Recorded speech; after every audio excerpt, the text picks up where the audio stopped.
திருவண்ணாமலை அண்ணாமலையார் கோவிலில் சாமி தரிசனத்திற்காக காத்திருந்த பக்தர்களில் சிலர் முந்தி செல்ல முயன்றதால் கடும் சண்டை ஏற்பட்டது.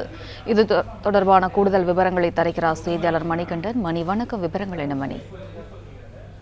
பஞ்சபட்டு தலைமையில் அக்னி தலமாக இருக்கக்கூடிய திருவண்ணாமலை அண்ணாமலையார் கோயிலில் தினந்தோறும் ஆயிரக்கணக்கான பக்தர்களும் பௌர்ணமி உள்ளிட்ட நாட்களில் லட்சக்கணக்கான பக்தர்களும் திருவண்ணாமலைக்கு வருகை தந்து அண்ணாமலையார் உண்ணாமலை அம்மனை வழிபட்டு பின்னர் கோவில் பின்புறம் உள்ள மலையை சிவனாக எண்ணி 14 கிலோமீட்டர் கிளியாலம் சென்று அண்ணாமலை வழிபாடு செய்கின்றனர்.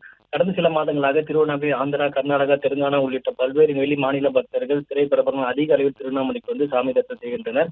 அதே நேரில் அதிகாலையில் கோவில் நடை திறக்கப்பட்டு அண்ணாமலை மற்றும் உண்ணாமலை சிறப்பு அபிஷேகம் ஆரம்பித்தது. அதனைத் தொடர்ந்து பக்தர்கள் காலை முதலே பல்லாயிரக்கணக்கான பக்தர் நீண்ட வரிசையில் காத்திருந்து சாமி தரிசனம் செய்தனர். குறிப்பாக இலவச தரிசனம் வரக்கூடிய பக்தர் ராஜகோபுரம் வழியாக கோவில் உள்ளே சென்று 4 மணி நேரத்துக்கு பிறகு சாமி தரிசனம் செய்தார். அதே போல் 50 ரூபாய் தரிசனம் கட்டணத்தில் வரக்கூடிய பக்தர்கள் அம்மணியம்மன் கோபுரம் வாயிலிருந்து சுமார் 2 கிலோமீட்டர் தொலைவுக்கு வெயிலில் நீண்ட வெயில் வரிசையில் காத்திருந்து 5 மணி நேரத்திற்கு பிறகு அம்மணியம்மன் கோபுரம் வழியாக சாமி தரிசனம்.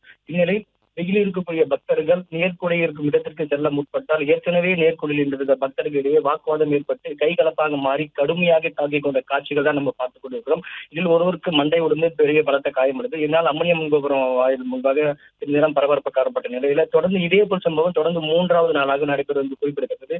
எனவே உடனடியாக மாவட்ட நிர்வாகம், கோவில் நிர்வாகமும் தலையிட்டு பக்தர்களுக்கு தேவையான அடிப்படை வசதிகளை செய்து தந்து விரைந்து சாமி தரிசனம் செய்ய ஏதுவாக நடவடிக்கை மேற்கொள்ள வேண்டும் என்பதே ஆன்மீக பக்தரின் கோரிக்கையாக உள்ளது.